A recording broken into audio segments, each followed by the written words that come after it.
Hello friends, ഞാനിന്ന് കാന്താര കാണാൻ വേണ്ടി വന്നിരിക്കുകയാണ് കേട്ടോ. തിയേറ്റർ എക്സ്പീരിയൻസ് മൂവിയാണെന്ന് പറയുന്നുണ്ട്. നമുക്കതൊന്ന് നോക്കാം.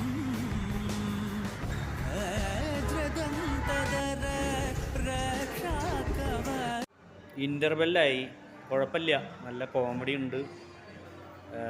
ഫോറസ്റ്റ് ഏരിയ, അപ്പോക്കളപ്റ്റോ സിനിമയില്ലേ, ആ ഒരു മോഡൽ. ഫുൾ ഫോറസ്റ്റിലാണ്, കോമഡി ഉണ്ട്.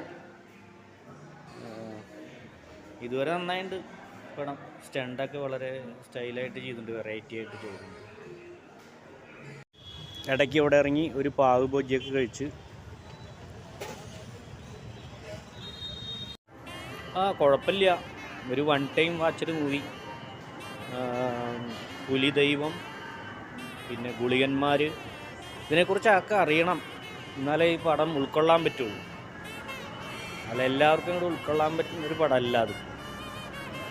തുളുനാടൻ തെയ്യം, കണ്ണൂർ, കാസർഗോഡ്, കർണാടക അതിർത്തിയിലുള്ള തെയ്യം, അതൊക്കെ ഇതിനെക്കുറിച്ചൊക്കെ നല്ലപോലെ അറിഞ്ഞാൽ തന്നെ ഈ സിനിമ അത് കറക്റ്റ് ആവുകയുള്ളൂ. അവസാനം ബ്രഹ്മരക്ഷസ് വരുന്നത് അതൊക്കെ നമ്മുടെ അതിശയം സിനിമയിലത്തെ ഇതുപോലെയായി.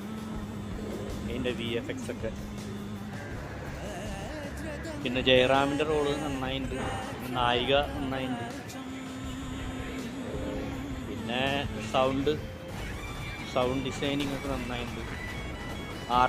ആർട്ടൊക്കെ നല്ല ഭംഗിയായിട്ട് ചെയ്തിട്ടുണ്ട്. കൊട്ടാരവും മറ്റുള്ള ഇതെല്ലാം വളരെ നന്നായിട്ട് ചെയ്തിട്ടുണ്ട്. പഞ്ചുരുളി, ചാമുണ്ടി, വരാഹം, ഗുളികന്മാർ, പിന്നെ അതിനെക്കുറിച്ച് കുറേ അറിഞ്ഞാൽ തന്നെ ഈ പടം കറക്റ്റായിട്ട് അങ്ങോട്ട് ഉൾക്കൊള്ളാൻ പറ്റുള്ളൂ. അന്ധവിശ്വാസം കൂടുതലായിട്ടുള്ള ആൾക്കാർക്ക് പെട്ടെന്ന് കത്തുമെന്ന് പറയുന്നുണ്ട്. അന്ധവിശ്വാസമുള്ളവർക്കൊക്കെ ഈ പടം കണ്ട് ദൈവം എന്നൊക്കെ പറയുന്നത് കേട്ടിട്ടുണ്ട്. പടം കണ്ട് ഇറങ്ങി വരുന്ന ഒരാൾക്കും വലിയൊരു ഇൻട്രസ്റ്റ് ഒന്നും ഇല്ല. ആ ഒരു വൺ ടൈം വാച്ചിന് മൂവി, അത്ര തന്നെ പറയാനുള്ളൂ. Okay, by.